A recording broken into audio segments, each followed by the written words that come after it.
Bahas tentang uji hipotesis ya. Kalau di sebelum UTS, kita sudah membahas tentang statistik deskriptif. Nah, hari ini kita akan membahas tentang statistik,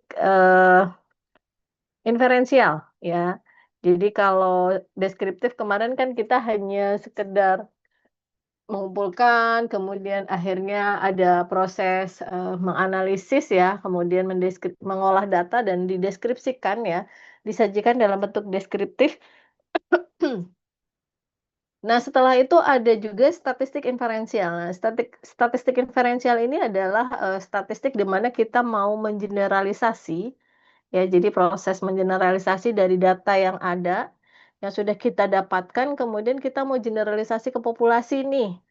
Kira-kira apa sih yang harus dilakukan? Nah, caranya adalah dengan menggunakan statistik inferensial. Nah, sebelum kita bahas lebih jauh, dasarnya adalah kalau sudah inferensial berarti ada sebuah, konsep uji hipotesis yang akan kita tentukan di awal, ya. Mahasiswa kayaknya udah paham lah ya, hipotesis itu sering dengar, ya, hipotesis apa sih hipotesisnya? Hipotesis ini sebenarnya lebih ke pernyataan ya. Jadi hipotesis bukan pertanyaan, tapi pernyataan ya yang memang dia, harus diuji kebenarannya. Biasanya sifatnya adalah sementara. Nah, ini berasal dari kata hupo dan tesis ya, hipo ini berarti sementara, tesis ini adalah teori. Jadi memang akhirnya sebuah pernyataan sementara yang memang perlu diuji kebenarannya menggunakan teori. Nah, untuk menguji sebuah hipotesis, ini ada namanya pengujian hipotesis. Ya, jadi, hipotesis ini ada 2, ada yang hipotesis nol, kemudian ada juga namanya hipotesis alternatif.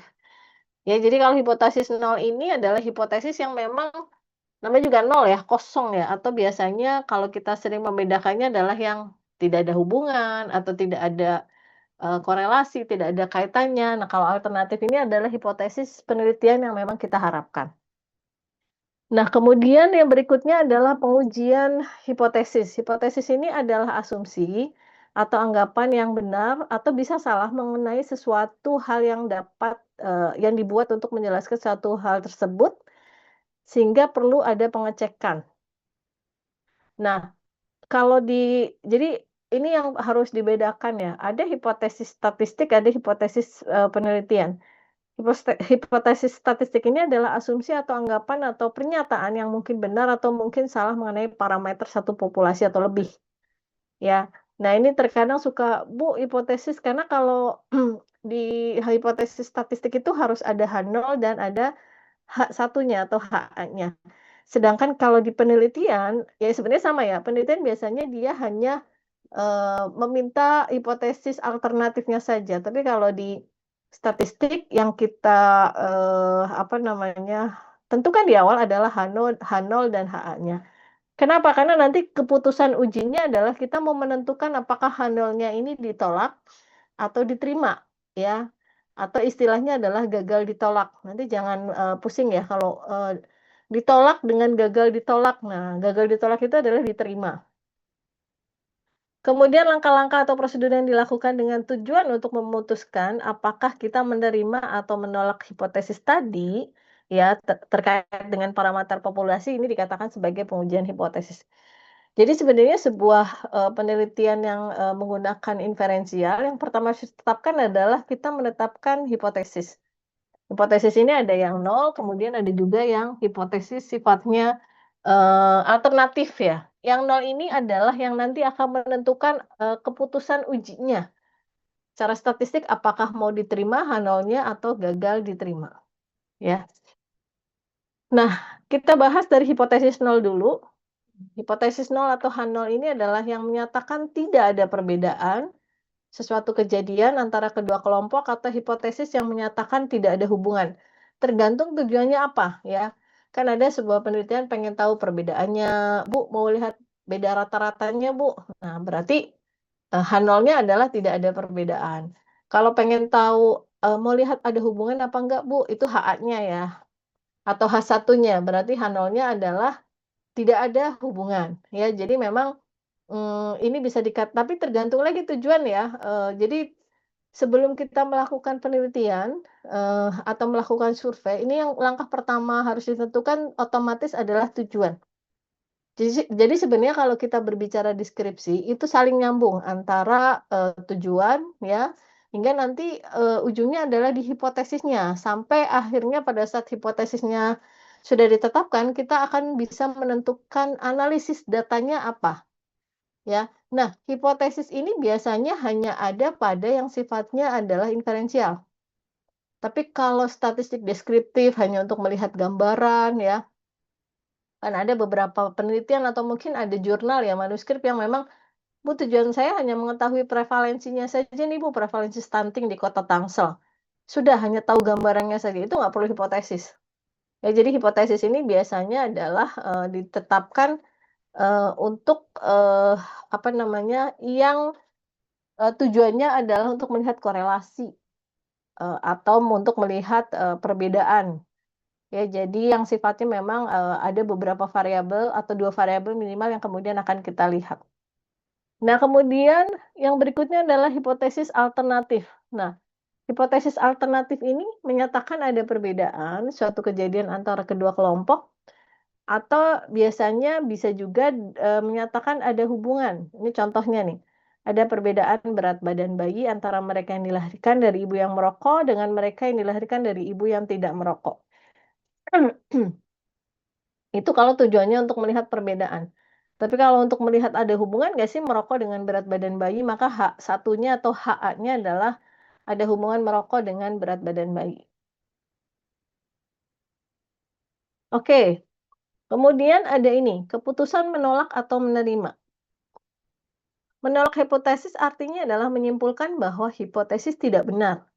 Ya, jadi hipotesis yang tadi sudah ditentukan ternyata nggak benar nih, berarti kita tolak hipotesisnya. Tapi kalau ternyata pas diuji dan hasilnya sesuai, berarti kita akan menerima hipotesis.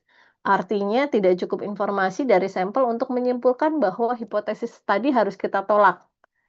Ya, jadi walaupun hipotesis itu kita terima, tapi juga tidak 100% itu benar ya. Jadi memang ini, hanya tidak kita tolak saja, ya. Jadi nanti jangan jangan bingung nih, karena kadang ada menolak, gagal menolak, nah, ya.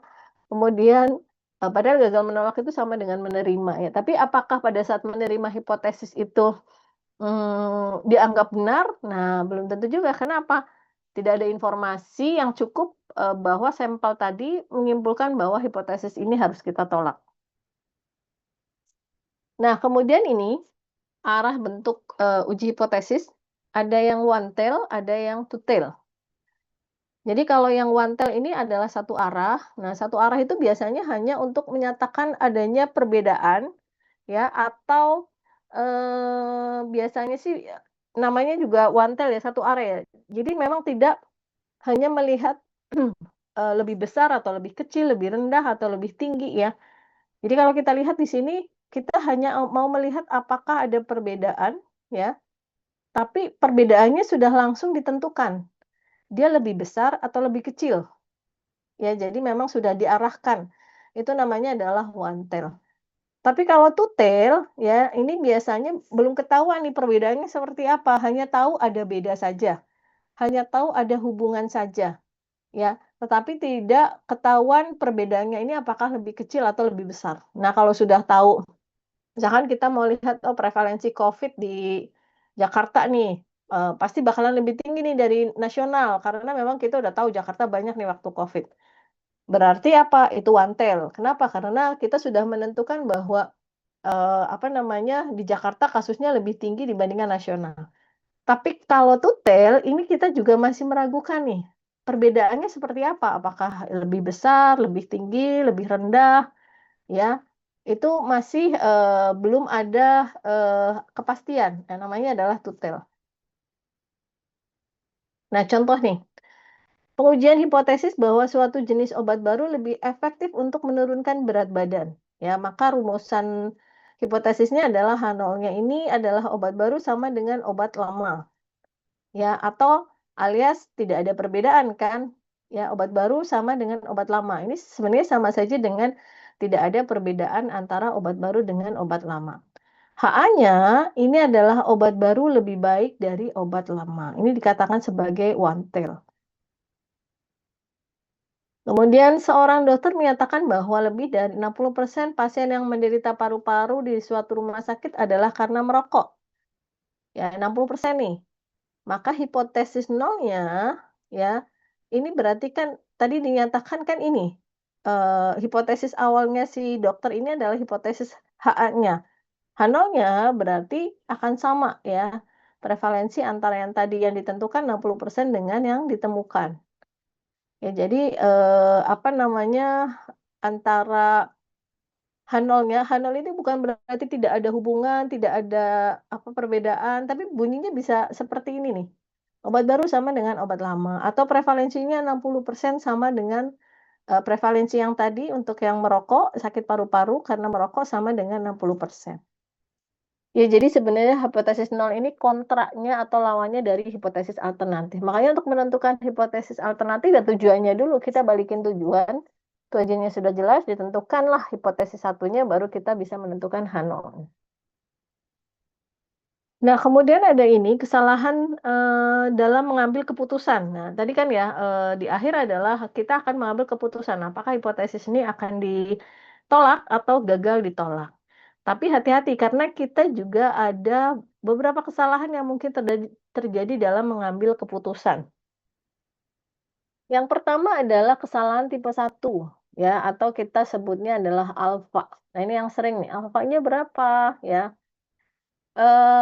Kesalahan tipe 1 ini adalah kesalahan menolak H0 ya, H0-nya kan memang harusnya ditolak ya, yang kita terima adalah H1-nya. Ya, ini ditolak padahal H0-nya bener nih. Ya, artinya apa? Artinya menyimpulkan adanya perbedaan, padahal sesungguhnya tidak ada perbedaan. Nah, peluang kesalahan tipe 1 ini disebut dengan alfa. Ini yang sering kita sebut nih dan menjadi acuan. Berapa alfanya? 5% ya. Berarti confident intervalnya adalah apa namanya? 95%. Jadi CI ditambah alfa ini adalah 1 ya. Pada saat alfanya adalah tadi kesalahannya adalah 5%, maka confident interval atau derajat yang bisa dipercaya adalah 95%. Nah, si alfa ini adalah tingkat signifikansi ya, kesalahan tipe 1 ini, sebuah riset biasanya pasti akan ada kesalahan, tidak ada riset atau penelitian yang memang, tipe kesalahannya adalah 0%, nggak ada. Ya karena pasti ada beberapa faktor yang tidak bisa kita kontrol ya, kemudian tidak bisa kita kendalikan, makanya pasti akan ada, alfanya. Cuma tinggal berapa persen alfanya ini tergantung dari risetnya. Kalau di Kesmas biasanya di 5%. Ya kenapa? Karena Kesmas ini kan masyarakat unik ya, ada ilmu sosial di situ dengan karakteristik yang berbeda-beda dari makhluk sosial, makanya biasanya untuk, sosial Kesmas ini kan antara sosial ya dan kesehatan. Biasanya ini di 5%. Tapi kalau penelitiannya yang sifatnya adalah obat, kemudian farmasi, nah ini kan kalau bisa jangan sampai salah ya. Kalaupun salah itu diminimalkan sekali. Kenapa? Kalau salah obatnya nanti bisa, resiko kematian dan yang lainnya. Sehingga biasanya untuk uji klinis, di kedokteran, keperawatan itu signifikansi untuk alfanya ini, dia lebih sedikit atau lebih kecil dari 5%. Biasanya di 1% ya. Atau mungkin, jadi dia hanya di, derajat kepercayaannya atau CI-nya dia di 99%. Nah, kan biasanya digunakan adalah ada yang 1%, 5%, dan 10%.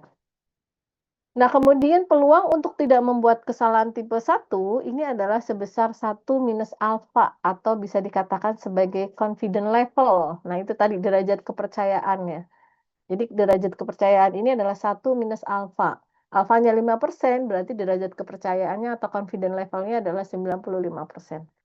Ini adalah kesalahan tipe 1 atau tipe alfa. Kemudian yang berikutnya adalah kesalahan tipe 2 atau beta. Ini merupakan kesalahan tidak menolak H0, padahal sesungguhnya H0 salah. Kalau di awal tadi kan menolak H0 padahal H0-nya benar. Kesimpulan akhir sebenarnya yang mau kita dapatkan adalah H0-nya itu kita tolak, H1-nya diterima. Sebenarnya kalau di riset ya. Tapi terkadang ada kesalahan-kesalahan tadi, yang pertama adalah Hanolnya ditolak nih, padahal dia bener, ya. Nah, kesalahan tipe 2 ini adalah kesalahan tidak menolak Hanol.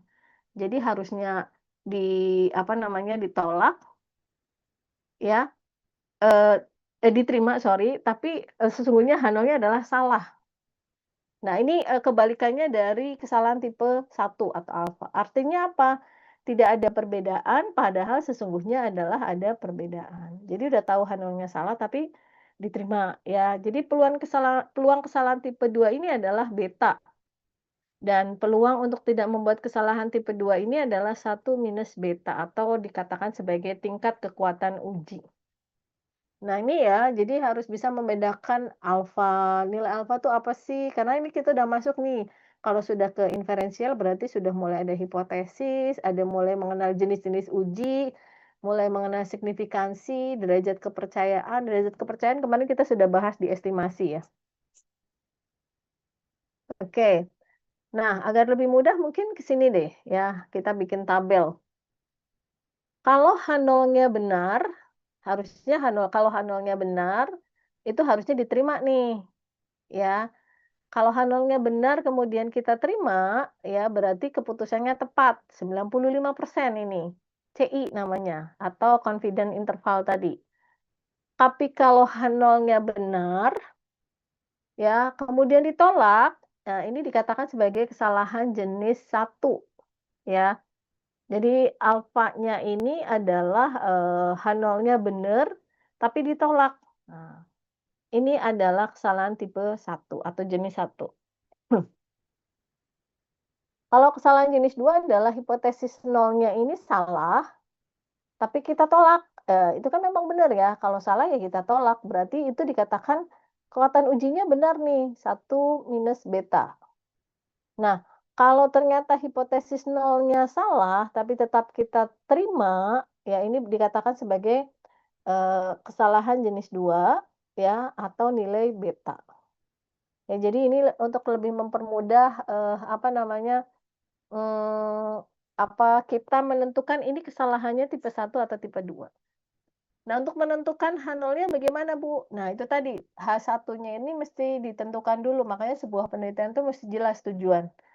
Kalau tujuannya untuk mengetahui faktor sikap terhadap, perilaku, nah ini kan jelas ya, ada hubungan antara sikap dengan perilaku. Nah, berarti H0-nya apa? Tidak ada hubungan antara sikap dan perilaku.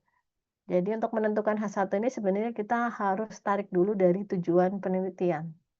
Makanya penelitian yang baik adalah tujuannya harus benar dulu. Kita mau ngapain, jangan tujuannya nggak jelas, kemudian langsung kita tentukan, apa namanya, hipotesisnya, ya. Karena hipotesis itu nyambung dengan tujuan.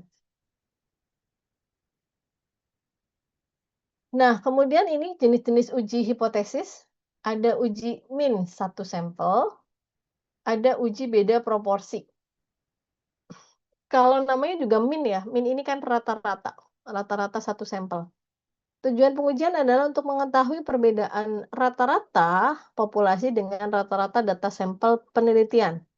Ya, ini biasanya membandingkan data satu sampel dengan data di populasinya. Ya, jadi misalkan rata-rata kadar HB nih ya di sebuah populasi di Indonesia, kadar HB anak remaja misalkan ditemukan adalah di 10 deh atau 9. Kemudian kita mau melihat, rata-rata yang ada di sampel penelitian di Kota Tangerang Selatan. Ya, berapa nih, ada perbedaan atau tidak? Ya, atau kita membandingkan nih, mau one tell. Ternyata rata-rata kadar HB di Tangsel, remaja, lebih rendah dibandingkan yang ada di populasi. Berarti kita menggunakan uji beda min 1 sampel. Kemudian ada juga uji beda proporsi, namanya juga proporsi. Kalau min ini adalah datanya numerik, kalau proporsi ini adalah datanya kategorik. Tujuannya adalah untuk mengetahui atau menguji perbedaan proporsi populasi data sampel penelitian. Jadi biasanya data kategorik nih, kalau tadi rata-rata kadar HB, nah kalau sekarang nih jelas nih, anemia, tidak anemia, berarti kan sudah proporsi ya. Nah, itu kita bisa menggunakan uji beda proporsi. Nah ini, prosedurnya untuk melakukan uji hipotesis, yang pertama adalah menetapkan hipotesis tadi ya. Sebelum menetapkan hipotesis satu yang harus ditentukan adalah tujuan sebenarnya ya, tujuan clear dulu nih. Makanya biasanya kalau penelitian Anda membuat skripsi ya, itu pasti akan ditanya oleh pembimbingnya adalah tujuannya. "Kamu mau ngambil tentang apa?" "Ini, Bu." "Oke."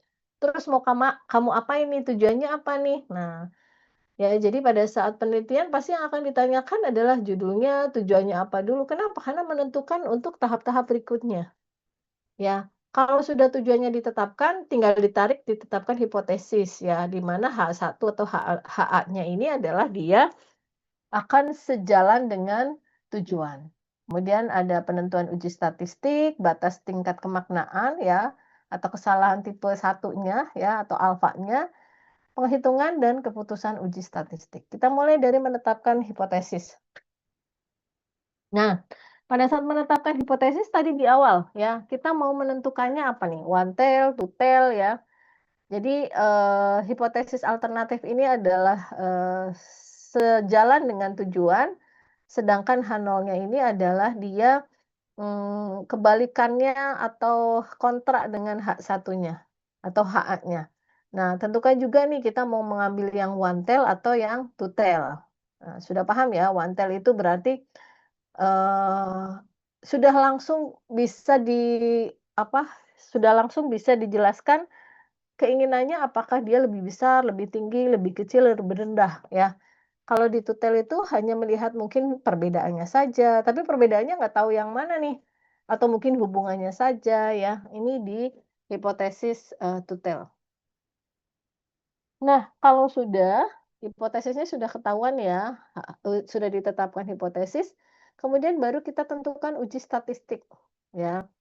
Uji statistik itu tergantung dari variabel yang tadi Bu Arum bilang di awal, bahwa variabel ini kita mesti bisa membedakan, dia numerik atau kategorik, ya.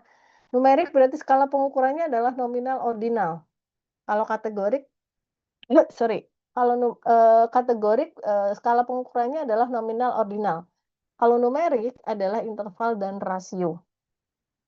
Nah, yang kategori ini berarti kita yang akan dilihat adalah proporsinya. Karena apa? Karena kualitatif. Kita hanya bisa melihat proporsi, persentase. Makanya mungkin yang akan bisa kita lakukan adalah uji beda proporsi, ya.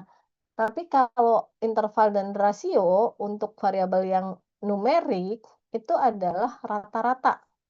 Ya, kalau rata-rata kan beda, berarti yang akan kita lihat adalah ada perbedaan rata-rata enggak sih? Nah, atau mungkin beda rata-rata antara sebelum dan sesudah. Nah, kemudian jenis parameter yang akan diuji dan jenis distribusi data populasi, apakah mengikuti distribusi normal atau tidak. Nah, hati-hati kalau datanya adalah numerik. Numerik ini berarti kita mesti mengetahui nih distribusinya normal atau tidak.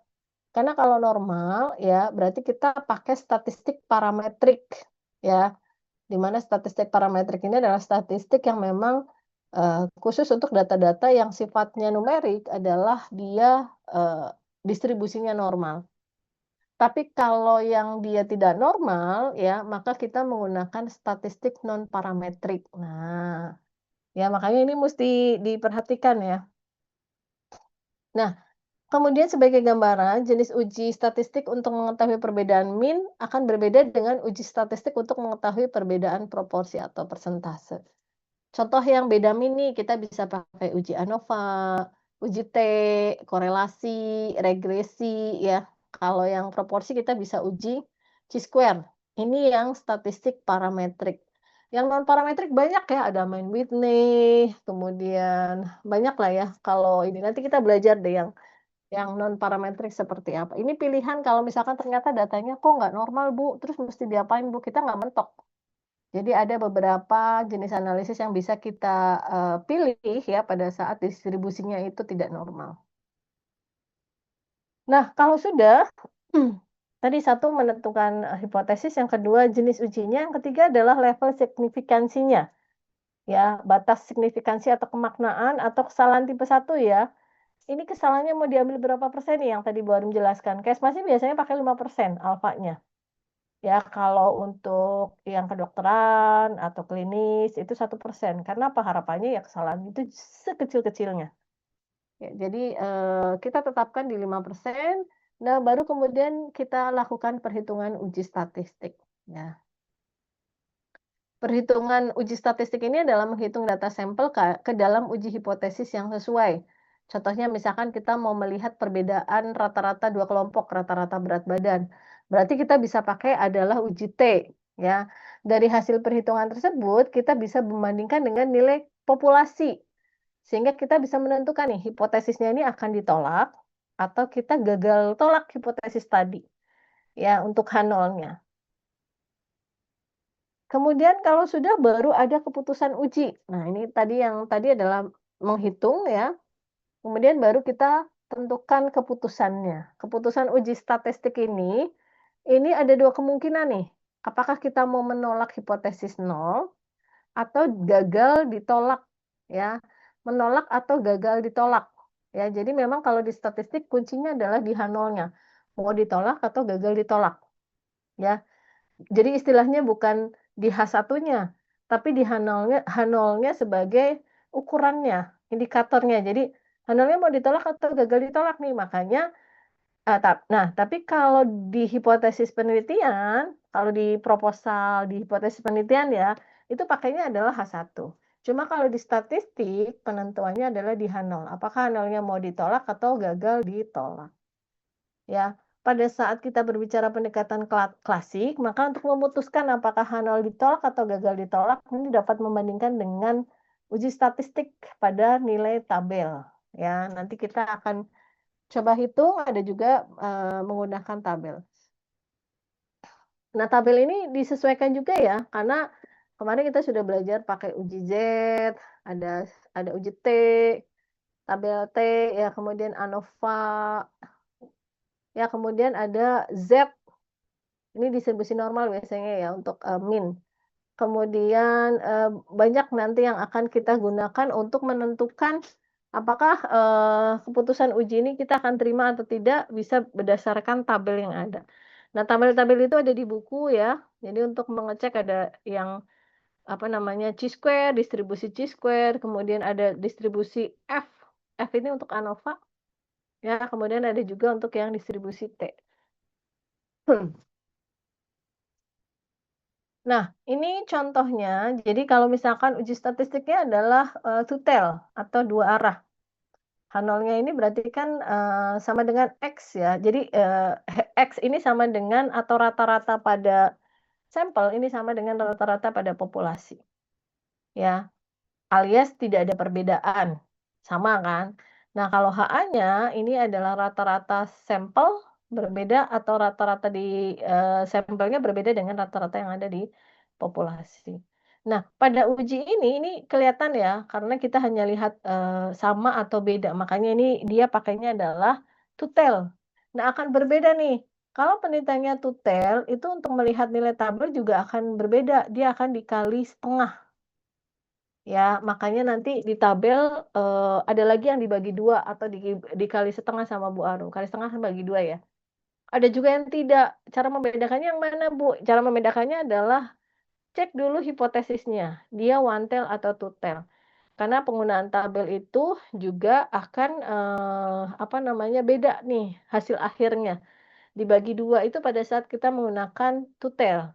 Tapi kalau dia one tell berarti kita menggunakan data yang ada di tabel sesuai dengan, apa yang sudah kita hasilkan. Nah, ini yang tutel ya.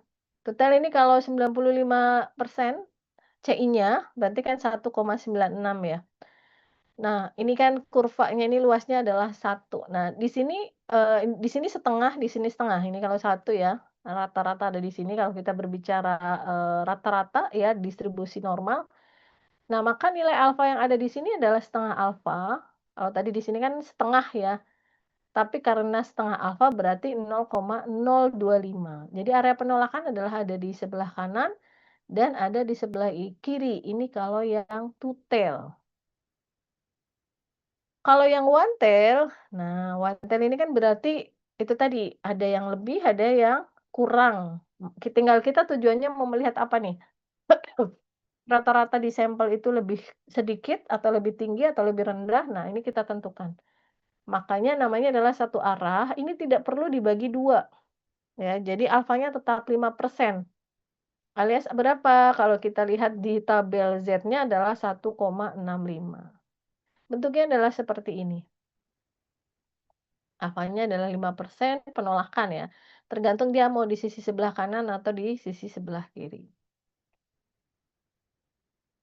Nah, kemudian ini, H0 ditolak atau H0 gagal ditolak ya.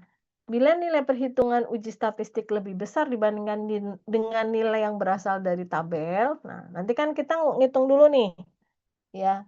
Ngitungnya berapa nih? Misalkan ketemu ya A, ternyata dia lebih besar nih dibandingkan yang ada di tabel, maka keputusannya adalah H0-nya ditolak. Ya, jadi kalau nilai perhitungannya lebih besar dari nilai tabel, maka keputusannya adalah H0-nya ditolak. Kalau H0-nya ditolak, berarti yang diterima adalah H1-nya. Nah, kalau H1-nya diterima atau HA-nya, berarti artinya kesimpulannya adalah ada perbedaan yang signifikan antara rata-rata atau proporsi kelompok data satu dengan kelompok data yang lain. Tapi kalau hasil hitungnya lebih kecil dibandingkan nilai tabel, maka H0-nya gagal ditolak. Kalau H0 gagal ditolak ini alias diterima ya. Kalau H0-nya diterima, berarti H1-nya ditolak. Artinya apa kalau H0 gagal ditolak atau diterima ya? Ini tidak ada perbedaan min atau proporsi antara kelompok data satu dengan kelompok data yang lain. Nah, ini biasanya perbedaan ini hanya akibat karena faktor kebetulan ya, by chance. Nah, kemudian ada beberapa pendekatan probabilistik ya. Jadi pendekatan probabilistik ini sekarang sudah mulai digunakan oleh para ahli statistik dalam mengambil keputusan uji statistik. Jadi setiap kita melakukan uji statistik melalui komputer, ya nanti kalau di SPSS atau di Mandat ada ya, akan ada yang namanya nilai p-value. Ya, jadi kita sedang nih, p-value-nya berapa nih? Di bawah 0,05 atau di bawah alfa, berarti apa? Oh, signifikan, ya. Nah, ini kita lihat, kalau kalau dia nilainya kurang dari alfa, ini adalah harapan yang memang kita hasil yang memang kita harapkan, ya. Maka keputusannya adalah apa? Ya, H0-nya ditolak, berarti yang diterima adalah H1-nya. Tapi kalau nilai value-nya dia lebih dari nilai alfa, maka keputusan ujinya adalah H0-nya diterima atau gagal ditolak. Ini perlu diketahui juga ya, kalau nilai p-value to tail ini 2 kali nilai p-value untuk one tail. Berarti kalau di tabel yang digunakan adalah tabel one tail ini, musti dicek dulu di atasnya, ini tabel one tail atau tabel two tail, ya. Karena apa, kalau kita nyari misalkan tabel T, distribusi T ya, atau F ANOVA ya, itu suka ada tuh yang one tail atau yang two tail. Sehingga kita mesti cek dulu. Kalau kita one tail kemudian kita gunakan untuk menghitung membandingkan di hasil uji tutel, maka harus dikalikan dengan setengah. Nah, kemudian ini pengertian nilai P, p-value tadi ya, nilai P atau p-value. P-value ini adalah nilai yang menunjukkan besarnya peluang salah menolak H0 dari data penelitian. Makanya harapannya adalah nilai P ini dia harus lebih kecil dari alfa. Alfa ini kan tadi signifikansi ya. Alfa ini adalah kesalahan. Kesalahan kalau bisa berapa? Batasannya adalah 5%, makanya dikatakan, kurang sama dengan 5% dia masih diterima atau signifikan, itu ya sesuai. Tapi kalau lebih besar kesalahannya lebih dari 5%, ya berarti kita tolak tuh. Yang ditolak apanya? Yang ditolak adalah H1-nya, yang kita terima adalah H0-nya. Nah, nilai P ini dapat diartikan pula sebagai nilai besarnya peluang hasil penelitian. Nah, p-value ini sebenarnya peluang hasil penelitian. Misalnya adanya perbedaan min atau proporsi terjadi karena faktor by chance ya. Harapannya adalah kalau bisa nilai peluang kesalahan tadi adalah sekecil mungkin. Kenapa? Karena kita yakin bahwa adanya perbedaan pada hasil penelitian ini menunjukkan pula adanya perbedaan di populasi ya. Dengan kata lain adalah apa? Kalau nilainya P-nya kecil, maka perbedaan yang ada pada penelitian terjadi bukan karena faktor by chance. Jadi memang benar-benar ada perbedaan, cuma sangat kecil. Cuma kalau tadi besar ya mungkin tadi karena faktor kebetulan kan, karena apa, ya kita suka susah ya, ada faktor-faktor lain yang tidak bisa kita kontrol ya, sehingga mereka mungkin saling berinteraksi, ya saling ini ya, saling apa, berkaitan. Contoh, pengetahuan dengan pendidikan, itu suka nyaru tuh. Apakah pengetahuan orang yang pendidikannya tinggi terjamin? Ya belum tentu juga, tapi juga bisa juga sesuai, sama.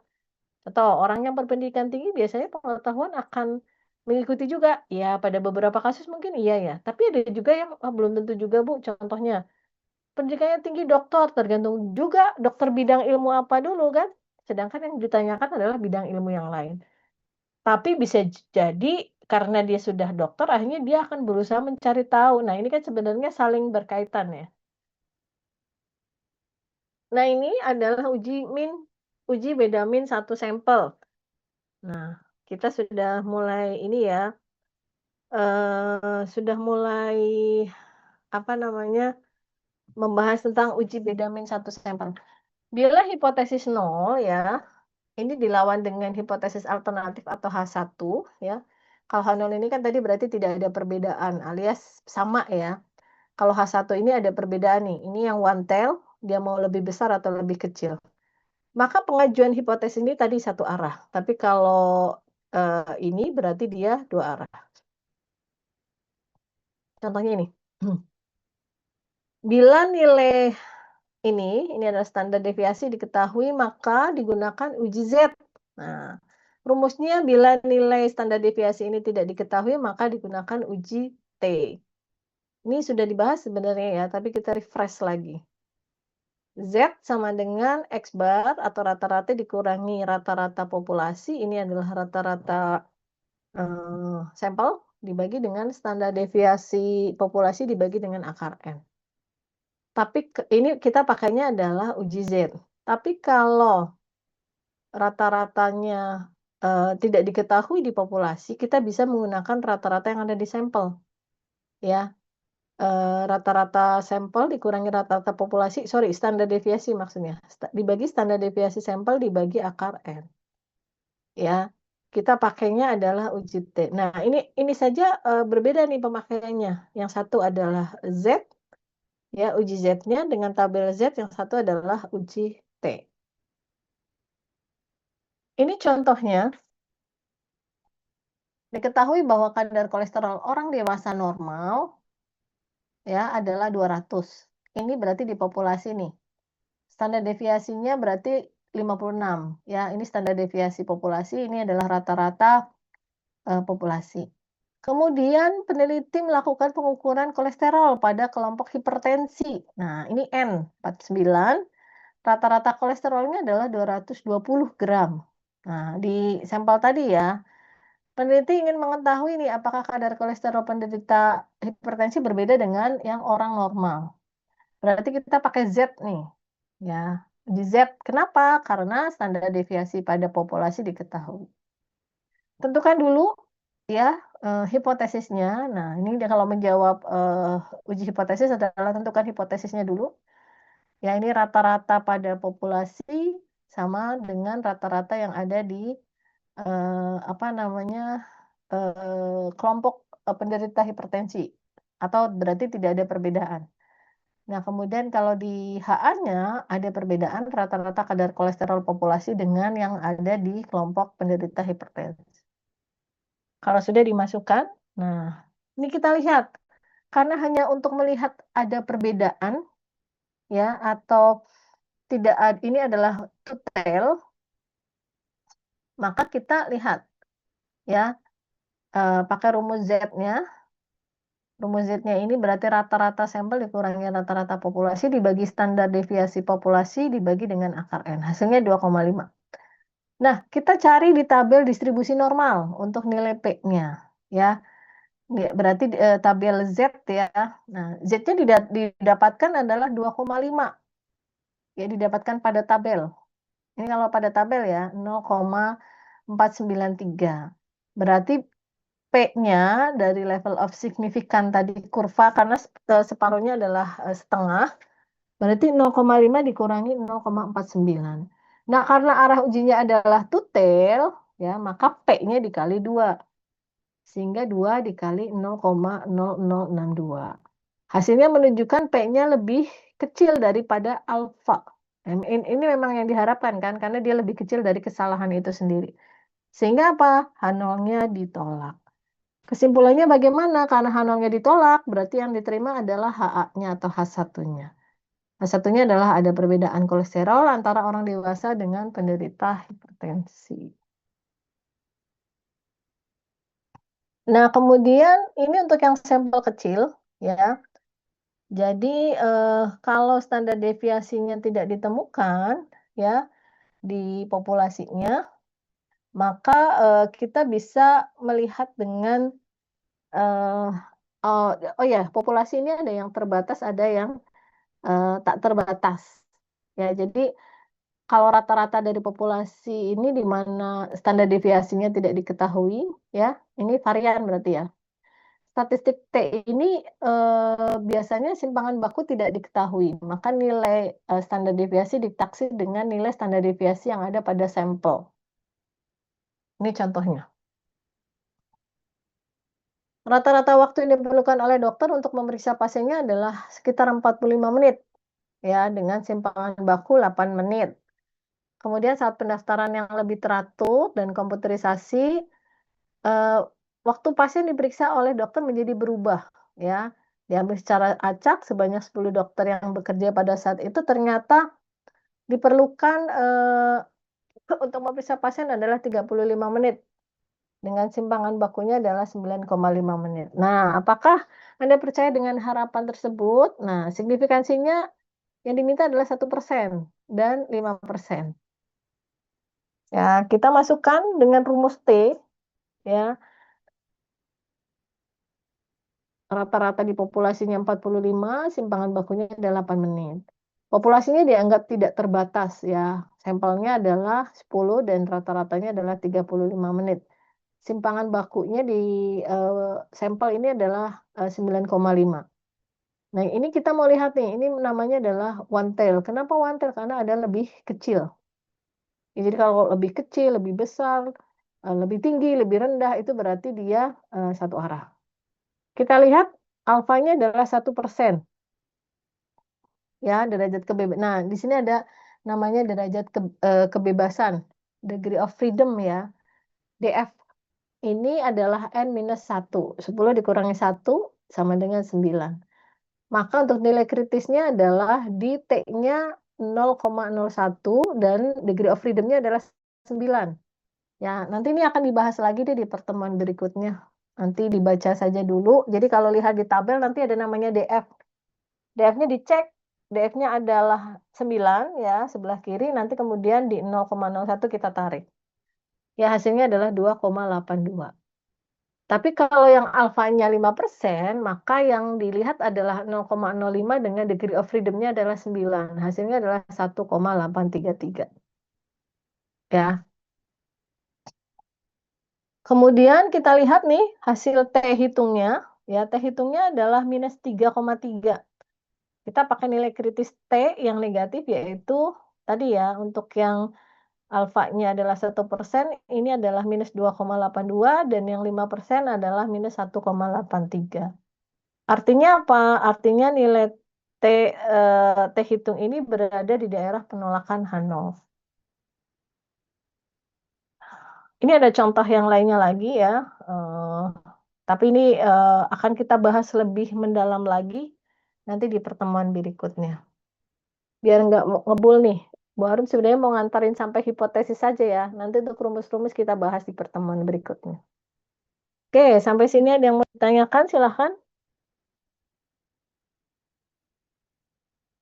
Ada pertanyaan? Halo? Masih nyerna, Bu. Oh, masih dengar. Kalau mau nyerna nanti PPT-nya saya kasih dan silahkan disimak dulu untuk, rekotannya ya. Hipotesis ini silahkan dibaca lagi dan didengarkan lagi materinya. Tidak ada PR untuk minggu depan, jadi free, tapi ada kuis nanti di awal untuk konsep hipotesis. Ya, jadi untuk pertemuan hari ini, minggu depan tidak ada tugas, off dulu karena habis ujian ya. Tapi ada kuis terkait konsep hipotesis. Jadi silakan dibaca, di buku juga ada, dan di PPT-nya sudah saya sadi atlet. Oke, ada pertanyaan?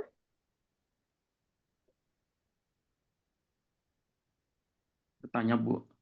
Silahkan. Jadi kalau berarti tergantung dari tujuannya Ibu ya. Jadi bukan dari topik yang mau kita ambil ya. Misalnya dalam kesehatan masyarakat kan banyak. Misalnya saya ambil tentang keselamatan kerja gitu ya. Berarti Mm. balik lagi ke tujuannya Ibu ya. Eh, bukan section-sectionnya dalam kesehatan masyarakat itu sendiri ya. Iya, betul. Jadi gini, kalau mau meneliti kan sebenarnya yang paham apa yang mau diteliti kan penelitinya, Pak Beni. Jadi bukan datanya ada ini terus kita mesti ngikutin, enggak begitu. Ya namanya juga kita peneliti, berarti kita yang menentukan apa tujuan penelitian kita, walaupun mungkin akan banyak ya variabel yang ada di di lapangan ya. Di Ya, lapangan itu akan banyak variabel. Tapi kita mau ngapain itu ya tergantung kita. Sama saya sering menganalogikannya adalah dengan memasak. Di pasar itu akan banyak sekali bahan makanan, ya. Bahan untuk memasak itu banyak sekali. Tapi yang menentukan saya mau masak hari ini adalah saya, si chefnya itu sendiri. Nah, ini diibaratkan juga si peneliti adalah chef. Saya mau masak hari ini apa? Tempe. Oke, tempenya mau diapain? Apakah ngikutin tren yang ada di lapangan? Ya belum tentu. Kenapa? Ya karena saya belum tentu tahu. Satu, yang pertama saya belum tentu paham substansinya. Ya, yang kedua, bisa jadi karena saya punya keinginan sendiri. Contohnya, "Enggak Bu, saya mau masak tempenya digoreng biasa aja, pakai bumbu biasa aja, nggak perlu pakai, tepung terigu atau mungkin bumbu lainnya, saya murni hanya goreng tempe saja." Boleh boleh dong, ya. Itu berarti kalau sudah seperti itu, ya tinggal diambil saja, berarti tujuannya adalah membuat tempe goreng, selesai. Sama ya dengan di K3. Di K3 itu di lapangan itu kan akan banyak. Contohnya ada tentang hazard, ya, kemudian ada tentang keselamatan kerja, ada tentang stres kerja. Nah, kemudian mau ngelihat nih, saya menghubungkan stres kerja, Bu, ya. Misalkan variabel dependennya adalah stres kerja, dikaitkan dengan apa? Dikaitkan dengan keluarga misalkan. Apakah faktor keluarga berkaitan dengan stres kerja? Nah, itu kan sebenarnya keinginan kita, padahal yang mempengaruhi stres kerja itu juga banyak, nggak cuma keluarga, tapi juga ada kondisi lingkungan kerja, ya kemudian ada juga karakteristik dari si pekerja itu sendiri, karena memang mungkin punya kepribadian ya. Kemudian ada faktor keluarga, faktor pekerjaan, itu kan banyak. Tapi kemudian ditentukan bahwa, "Enggak Pak, Bu, saya mau ngelihatnya adalah faktor keluarganya nih Bu, karena selama ini, masih jarang yang diteliti hal tersebut, sehingga saya pengen itu." Boleh boleh dong. Ya, jadi kalau sudah seperti itu kan akhirnya judul penelitiannya adalah sejauh mana sih faktor keluarga mempengaruhi stres kerja seorang pekerja, ya. Faktor yang lain bagaimana? Ya kita abaikan. Akhirnya variabelnya hanya ada 2, yaitu faktor keluarga berhubungan atau mempengaruhi stres kerja. Jadi kalau sudah seperti itu, ya tinggal hipotesisnya kita tentukan karena tujuan sudah ditetapkan kan. Tujuannya adalah untuk mengetahui apakah ada hubungan faktor keluarga dengan stres pekerja, ya. Jadi akhirnya hipotesisnya apa? Ada hubungan. Nah, kalau udah ada hubungan berarti kan kita cuma melihat hubungannya saja. Nah, ini berarti dikatakan sebagai hipotesis tutel. Kenapa ya? Hanya melihat hubungan saja. Begitu ya, Pak Beni? berarti kalau stres kerja sama dibuka dengan keluarga, waktu pun juga diperhitungkan ya Bu ya. Kan ada tanggal tua Ya, dan tanggal muda ya Bu ya. ya betul. Ya, betul sekali. Jadi Ibu, memang nanti mohon maaf. sebenarnya gini Pak Beni, ini kan semester 1 ya. Semester 2 kalau yang kelas khusus ini saya kasih tahu clue-nya ya biar lulus cepet nih kelas Amin. khusus. Jadi Anda itu sebenarnya 2 tahun ini bisa kekejar, bahkan di semester 3 pun sudah bisa melakukan, apa ya namanya, mencari Penelitian. data, ya. Apalagi kalau sudah ditentukan, pembimbingnya. Jadi jangan, fokus dengan ya kalau kelas khusus kan kalau kita bilang yang penting lulus ya nggak begitu juga ya, tapi kita juga mencari sebuah, penelitian yang memang efektif, cepat, itu kan keinginannya ya. Biaya juga tidak mahal, waktu juga tidak banyak, itu kan. Nah, kalau boleh saya saran adalah gunakanlah data sekunder. Data sekunder itu apa? Data sekunder yang memang sudah ada. Ya, contoh yang kerja di rumah sakit atau yang di klinik, setiap hari kan ada tuh laporan masuk pasien ya, yang di situ tuh sudah mulai ada tuh dari mulai variabel jenis kelamin, jenis penyakitnya, ya kemudian, faktor-faktor lain tuh, jenis kelamin, umur, kemudian pendidikan, itu kan ada biasanya di laporan itu. Itu sebenarnya bisa kita manfaatkan untuk sebuah atau kita teliti nih, kenapa sih Bapak ini, misalkan ada di klinik, ini nih, klinik apa, kesehatan jiwa, kesehatan kerja. Oh, si bapak itu kenapa stres ya? Nah, ini kita bisa cek nih, dari yang ada kemudian screening jiwa dilakukan, kita bisa ambil data sekunder tadi. Itu yang pertama, kita pakai data yang ada di pelayanan kesehatan atau yang ada di lapangan. Bisa juga menggunakan datanya adalah data survei, data sekunder. Data sekunder itu data apa? Data-data survei yang dilakukan di Indonesia. Contoh, banyak sekali data survei bisa dimanfaatkan.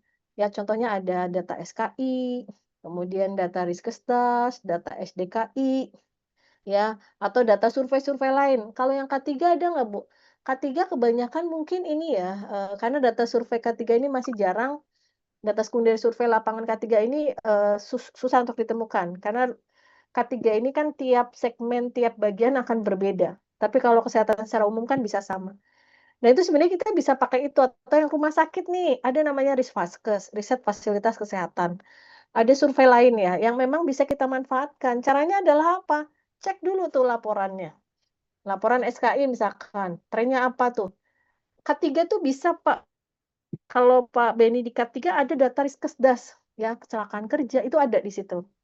Jadi bisa dibaca laporannya, di situ variabelnya apa saja, nanti dilihat kuesionernya. Siap. Kuesionernya dicek, oh ternyata ada variabel ini nih, ada variabel apa namanya, pekerjaan, jenis kelamin, jenis pekerjaan, jenis penyakit kerja. Nah, itu kita ambil Pak, kita checklist, kemudian kita minta data tersebut, mengajukan permohonan data tersebut ke mana? Ke pusat data di Kemenkes. Itu free, Siap. nggak berbayar. Oke. Nah, nanti kalau sudah, itu tinggal minta kita bikin proposal, minta waktunya paling sekitar 2 minggu, Bapak udah turun tuh data. Kalau datanya sudah turun, tinggal diolah. Oke. Makanya pesan saya adalah nanti pada saat belajar manajemen data, ada mandat ya di situ ya. Silahkan benar-benar diperhatikan. Kenapa itu modal teman-teman untuk cepat atau tidak cepat menyelesaikan skripsinya. Ya, jadi kalau sudah tinggal ngajuin, udah. Ngajuin, sebulan lah selesai, Anda bisa kelar. Kalau di skripsi kan ada sidang proposal, ada proposal ya. Proposal itu skripsi itu sebenarnya nggak lama kok. Ya, apalagi data sekunder. Data sekunder itu 1 bulan tuh kelar sebenarnya. Kalau proses pengajuan datanya itu tidak lama ya. Kalau kita hitung pengajuannya 2 minggu nih, kemudian teman-teman mengolah selama 2 minggu, kemudian kita bikin laporannya 2 bulan kelar, Pak. Siap. Karena saya waktu S2 juga, saya S2 itu semester 3, S2 itu kan harusnya 4 tahun ya. Semester 3 saya sudah selesai. Ya, harusnya tiga semester saya selesai, cuma karena beasiswa ya, beasiswa kan rada sayang nih semester 4 kalau nggak diambil, akhirnya sidang Hmm. hasil saya di semester 3, sidang, selesai tesisnya di semester 4. Nah, itu cepat sebenarnya. Nah, itu tergantung dari mana tujuan tadi. Jadi, jangan terlalu takut juga dengan namanya skripsi ya. Skripsi itu sebenarnya, apa namanya, ini pertaruhan ya, keilmuan kita yang sudah kita dapatkan dalam waktu kuliah, di bangku kuliah ini apakah dipahami atau enggak. Makanya luarannya dalam bentuk skripsi, karena dalam skripsi itu semua ilmunya ada. Ilmu metrit ada, ilmu biostat ada, ilmu mandat ada, ya, ilmu apa namanya, substansinya juga ada. Ya tergantung topiknya mau apa nih. Kalau K3 berarti ilmu K3-nya di situ ada. Dan itu menjadi satu yang akhirnya menjadi output-nya bahwa seorang sarjana Kesmas ya mesti nyusun skripsi itu gitu. Begitu ya Pak Beni, semoga bisa Ya. menginspirasi karena Terima kadang kasih. mahasiswa kelas khusus suka ketakutan, aduh saya skripsinya apa ya gitu. Padahal di sekitar kita juga bisa kita gunakan untuk data sekunder. ya laporan atau mungkin, yang kerja dimanapun sebenarnya kan pasti ada pekerjaan-pekerjaan yang berkaitan nih, sebenarnya bisa diambil dari situ. Terima kasih, Bu. Oke, ada lagi silahkan. Boleh nanya lagi, Bu. Boleh silahkan. Kan tadi dibilang tingkat signifikasinya itu ditetapkan 5% ya, Bu, untuk Mhm, Kesmas ya. mhm. Nah, kalau misalnya konsekuensinya ditetapkannya itu terlalu besar, terlalu kecil, itu resikonya apa ya, Bu? Atau konsekuensinya? Kalau tadi, penetapannya alfa itu kan sebenarnya sebagai kesalahan ya, Iya, kesalahan yang akhirnya bisa ditoleransi. Jadi sebuah riset itu kan sebuah penelitian pasti ada peluang memang akhirnya dia memang sesuai dengan harapan dan tujuan tadi, hipotesisnya benar-benar diterima, tapi kita juga tidak bisa memungkiri adanya sebuah kesalahan. Dan nggak mungkin sebuah riset itu 100% itu bisa dipercaya. Makanya ada batas tadi, kesalahan yang bisa ditoleransi adalah di 5% untuk Kesmas. Ya nah kenapa Kesmas di 5%? Sebenarnya nggak semua Kesmas 5% ya, ada Kesmas yang epidemiologi klinis, itu dia nggak 5%, itu 1%. Kenapa? Karena klinis ya, udah ngomongin obat, karena obat itu jangan sampai salah, sekali salah efeknya adalah, nyawa. Kenapa di Kesmas akhirnya 5%? Sebenarnya kalau kita berbicara Kesmas itu kan rata-rata kebanyakan Kesmas itu orientasinya adalah preventif dan promotif, ya. Kesmas secara umum ya, kita nggak ngomongin Kesmas di breakdown ke bawahnya lagi. Kesmas secara umum adalah preventif dan promotif untuk kesehatan masyarakat. Kalau preventif promotif berarti belum terjadi kesakitan, ya, belum ada rasa sakit, belum ada sebuah proses sakit, tapi akan kita cegah. Kebanyakan kan seperti itu. Dan, sasarannya adalah si manusia. Manusia adalah makhluk sosial, ya yang akan berubah, mood-nya berubah, perilakunya berubah, pengetahuan berbeda-beda dan berubah-berubah. Nah, rata-rata dengan upaya preventif promotif kan kebanyakan adalah apa, edukasi, melihat perilaku, melihat pengetahuan. Itu biasanya ya susah untuk mendapatkan kesalahan yang, atau kebenaran ya, peluang benar itu sampai 99%. Karena kalau sosial itu adalah ada di 95% untuk derajat kepercayaannya. Nah, pertanyaannya adalah, "Bu, gimana Bu, kalau ternyata alfanya adalah lebih dari 5%, berarti kesalahannya akan lebih banyak." Otomatis apa? Otomatis adalah hasil penelitian tadi tidak bisa kita percaya 95% akan menurun kepercayaan hasil riset tadi. Contoh misalkan kayak tadi Pak, Benny nih, meneliti terkait dengan faktor keluarga terhadap stres pekerja. Ternyata dinaikkan tuh alfanya, karena alfa naik juga nanti perhitungan jumlah sampel akan berubah, ya. Semakin sedikit nilai alfanya, sampel akan semakin banyak. Semakin besar nilai alfanya, sampel biasanya semakin sedikit. Nah, karena, "Ah, Bu, waktunya nggak ada, Bu, saya data primer, Bu. Sampelnya segini." Akhirnya yang dimainin adalah tadi, apa namanya, jumlah sampelnya, ya, sehingga kesalahannya ditoleransi adalah di 10%. Berarti hasil penelitiannya Pak Beni ini hanya bisa dipercaya berapa persen? 90%. Ya, jadi 90% ini adalah satu dikurangi alfa. Kalau alfanya 10%, berarti, apa, CI-nya atau derajat kepercayaannya adalah 90%. Alias apa? Alias hasil penelitian yang sudah dilakukan oleh Pak Beni bisa dipercaya 90% nih. Sisa 10%-nya seperti apa? Ya mungkin kesalahan-kesalahan lain yang tidak bisa kita kontrol. Semakin besar nilai alfanya, semakin tingkat kepercayaan hasil riset ini akan semakin kecil. Kan kita kalau berbicara rasa kepercayaan kan harusnya 100% ya. Contoh, ada tukang jual buah, "Ini manis nggak?" Gitu. Kita suka nanya kalau beli buah kan, "Manis nggak?" Pada saat penjual itu bilang manis gitu, apakah kita percaya 100%? Ini akan jarang sekali. Ini kalau di ini ya, sama dengan hasil penelitian. Hasil penelitian apakah bisa kita percaya 100%, kita mesti ngecek lagi. Makanya sebenarnya gini, kan, karena kita sudah belajar riset ya, kalau ada info-info, contohnya, "Oh, obat ini bisa menurunkan nih tekanan darah, ada uji klinisnya." Kita boleh cek nih, uji klinis, oke. Makanya cari jurnalnya. kita lihat metodologinya, kemudian level signifikansinya berapa. Oh, ternyata level signifikansinya dia sampai 10% nih, berarti apa? Kesalahannya 10%. Bisa jadi pas kita nemui ternyata dia nggak punya efek, ya mungkin dia termasuk ke dalam yang 10% tadi. Begitu, Pak Beni menjawab nggak? Sangat Ibu. Terima kasih Ya, Bu. oke. Makanya sebenarnya itu tadi. Nah, kalau yang tadi kelemahannya di data primer adalah kadang kita terbatas dengan jumlah sampel. Jumlah sampel sehingga kalau sedikit akhirnya tingkat kepercayaan kita akan menurun, sehingga level kesalahan atau alfanya akan meningkat. Ya, sehingga tadi bisa dipercaya nggak? Ya nggak bisa jadi referensi akhirnya penelitian kita. Kan kita kalau meneliti kan pasti ada referensi jurnal kan. Berdasarkan jurnal ini ternyata tadi keluarga mempengaruhi stres pekerja. Itu terpercaya nih. Tapi ternyata kita meneliti dengan alfanya lebih besar. Ya mungkin penelitian kita tidak akan bisa dipercaya karena terlalu besar kesalahannya. Makanya batasan untuk di Kesmas berapa nih? 5%. Kalau di penelitian yang sifatnya klinis, kesalahannya seminimal mungkin adalah di 1%. Semoga menjawab ya, Pak Beni. Terima kasih.